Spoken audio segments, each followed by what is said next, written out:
Hi, I'm Mike Haduck, and today we repaired a retaining wall that the newspaper guy hit. And I got a special guest today, Jack Bravyak.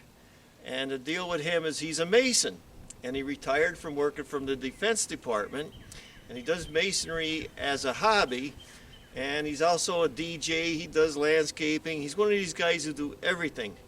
One of the noticeable things about him is he played semi-professional football with the Scranton Eagles, and then in 1987 during the strike he was drafted by the Buffalo Bills, so he played with the Buffalo Bills. In 1987, that's correct, Michael. Yeah, and so we're just going to throw this wall back together. We're going to let him talk about it a little bit, and I want to thank him for showing up.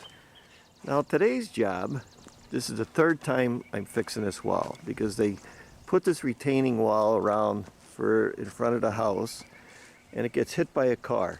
So about every 2-3 years or something, I got to come back and fix it. So me and Jack are just going to put it back together.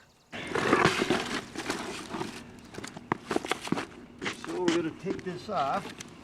No big deal, right, Jack? No. I have a bucket of pen. And you're kind of a part-timer. You retired from the government, Yes. right? Yes. I want to hear the Buffalo Bills, or how you got with the Buffalo Bills. 1982, Scranton Eagles came about, and they had a tryout camp, so I thought I'd go up and try out for the Scranton Eagles, and I ended up playing for them for 10 years, all the way up to 1992. And I played defensive tackle, nose tackle, defensive end, right across the defensive line. And the thing was, I never played in high school, so I just started training at the local gyms we had around here. From there, we got recruited some more players as the years went on, and then we ended up winning 4 national championships during the time frame all during the 80s. Anyway, how did you get on the Buffalo Bills? You had the scouts came looking? Oh, okay, the Buffalo Bills strike. Well, what happened was the NFL, they went on strike that year. And 1987. Yeah, 1987, they went on strike. And the owners decided to keep on playing, and they were going to get players from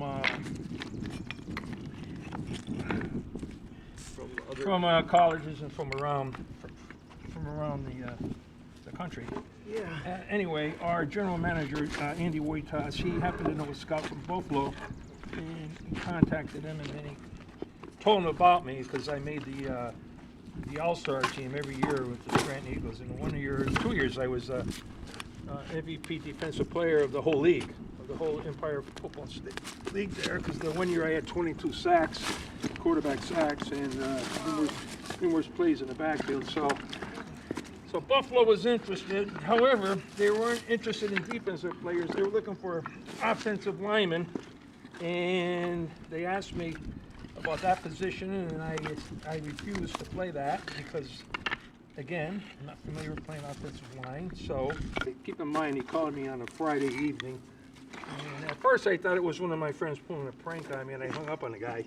And my buddy Frank Yannick was our running back for the Scranton Eagles.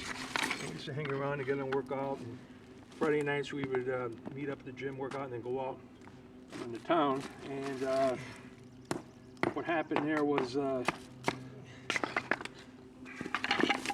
he called back and said, "Please don't hang up. This is legit." So I spoke to him again, and I said, "Okay." He called my buddy up, Jeff Sadrowski, and he called me back. Okay, he's game. So both you guys and the third guy, Chuck Schultz, pick him up. Come on up to Buffalo. So I did.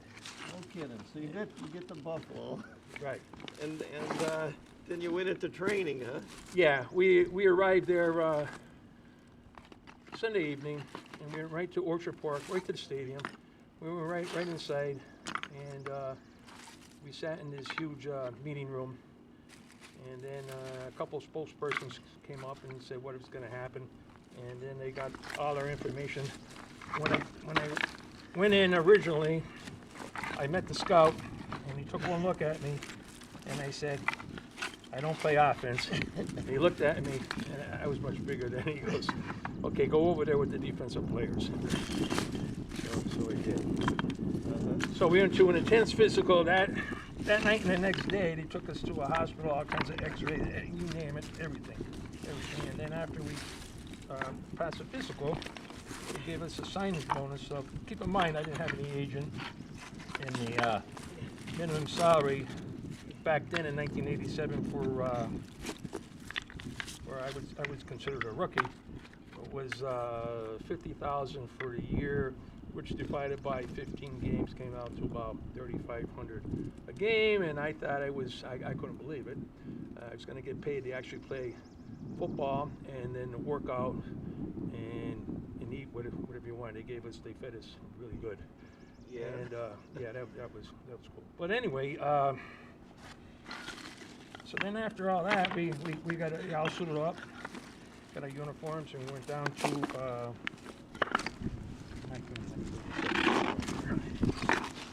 You got all suited up. Yeah, they put up for uniforms, and then we went out in the field, and we just started. We divide you all up with the different coaches. You have defensive line coach, defensive line coordinator, offensive line coach, offensive line coordinator, and they would videotape practicing, and I was with the defensive linemen and the people I was competing with. The gentleman was out of Louisville, another one was out of University of Washington. They had when he was a nose tackle, they had won the Rose Bowl 2 years prior to that, and he led the team in tackles. And now you're probably wondering, well, what's he being as a replacement? Well, he was playing for the Broncos, he played with the Kansas City Chiefs, and he got released, and he wasn't playing, so he got called up. So keep in mind, a lot of players that were there with us were already played in the NFL, if not major colleges throughout the area. So I kind of got lucky because I was playing the semi-pro at the Scranton Eagles, but that's that kind of playing out. So then, as we go into our drills,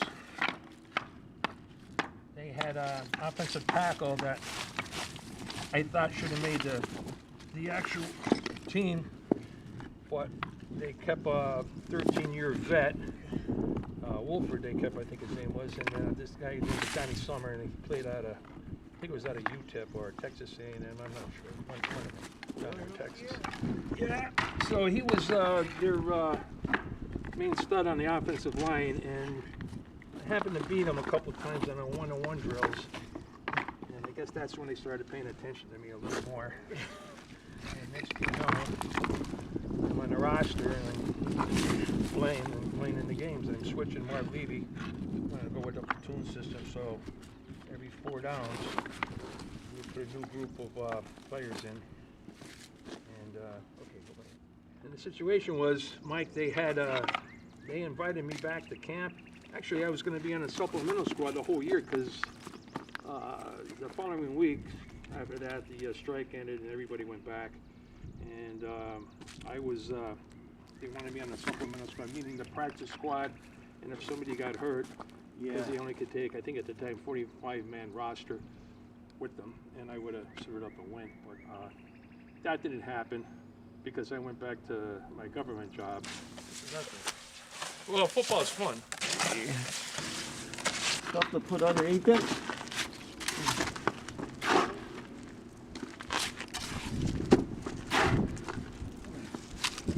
There we go. All right.